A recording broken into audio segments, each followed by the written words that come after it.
एक गुरु और शिष्य जंगल से होते हुए अपने गांव जा रहे होते हैं। अंधेरा काफी हो चुका था। शिष्य ने अपने गुरु से कहा कि गुरुजी, काफी रात हो चुकी है, अगर आप कहे तो आज की रात यही आसपास के किसी गांव में गुजार ले। गुरुजी ने अपना सर हिलाया और वो आसपास के गांव में एक छोटे से घर के पास जाकर रुके। अब जैसे ही वहां गए तो गुरुजी के शिष्य ने दरवाजा ठकठकाया। उस घर से एक गरीब आदमी बाहर आया तो गुरुजी ने बोला, हम अपने गांव जा रहे थे, लेकिन काफी रात होने के वजह से हमने इसी गांव में रुकने को सोचा। क्या हम आज रात आपके यहाँ रुक सकते हैं?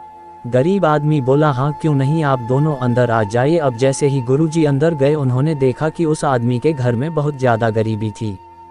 गुरुजी ने उससे पूछा कि आप काम क्या करते हो? वह गरीब आदमी बोला कि मेरे पास बहुत सारी जमीन है। तो गुरुजी ने बोला, अगर तुम्हारे पास बहुत सारी जमीन है तो इस तरह से क्यों रह रहे हो?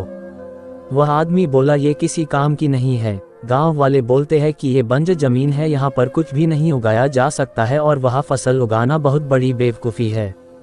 गुरुजी ने बोला कि तुम्हारा गुजारा कैसे होता है? उसने बोला कि मेरे पास एक गाय है जिससे मेरा पूरा घर चलता है। ये सुनने के बाद गुरुजी सो जाते हैं और रात में जब सब लोग सो रहे होते हैं तब गुरुजी अपने शिष्य को उठाते हैं और उस गरीब आदमी की गाय लेकर अपने गांव चले जाते हैं।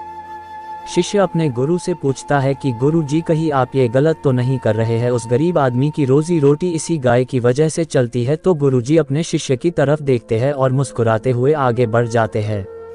उस बात को तकरीबन 10 साल गुजर जाते हैं और जो गुरुजी का शिष्य था वह बहुत बड़ा गुरु बन चुका था। तो एक दिन उन्हें उस गरीब आदमी की याद आती है कि मेरे गुरुजी ने उस आदमी के साथ अच्छा नहीं किया था, मुझे एक बार चलकर देखना चाहिए कि वह आदमी अब किस परिस्थिति में है।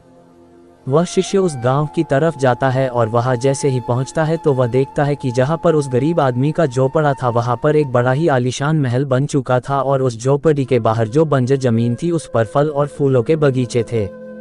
तभी उधर से उस घर का मालिक आता है। शिष्य उसे पहचान लेता है और उस आदमी को बोलता है, तुमने मुझे पहचाना? मैं अपने गुरुजी के साथ आया था, हमने एक रात के लिए आपके यहाँ रुके भी थे। वह आदमी उसे पहचान लेता है और बोलता है कि उस रात में आप कहाँ चले गए थे? और उस रात के बाद ही मेरी गाय कहीं चली गई थी, मेरे पास कोई रास्ता नहीं था, तो मैंने अपने जमीन पर मेहनत की और फसल निकल आई और आज मैं इस गांव का सबसे बड़ा और सबसे अमीर आदमी बन चुका हूँ। ये सुनने के बाद शिष्य के आंखों में अपने गुरु जी के लिए आंसू आ गए और उसे ये बात अब समझ आई और वो रोने लगा। इस कहानी से हमें ये सीख मिलती है, हमें किसी कार्य करने से पहले अपने विचारों को सकारात्मकता से सोचना चाहिए। हम पहले ही उसके प्रति नकारात्मकता से सोचते हैं और हम उस कार्य को नहीं कर पाते। इसलिए दोस्तों, आप किसी भी कार्य को करते हैं तो बड़े ही सकारात्मक सोच के साथ कीजिए और आप उस कार्य में अवश्य ही सफल होंगे।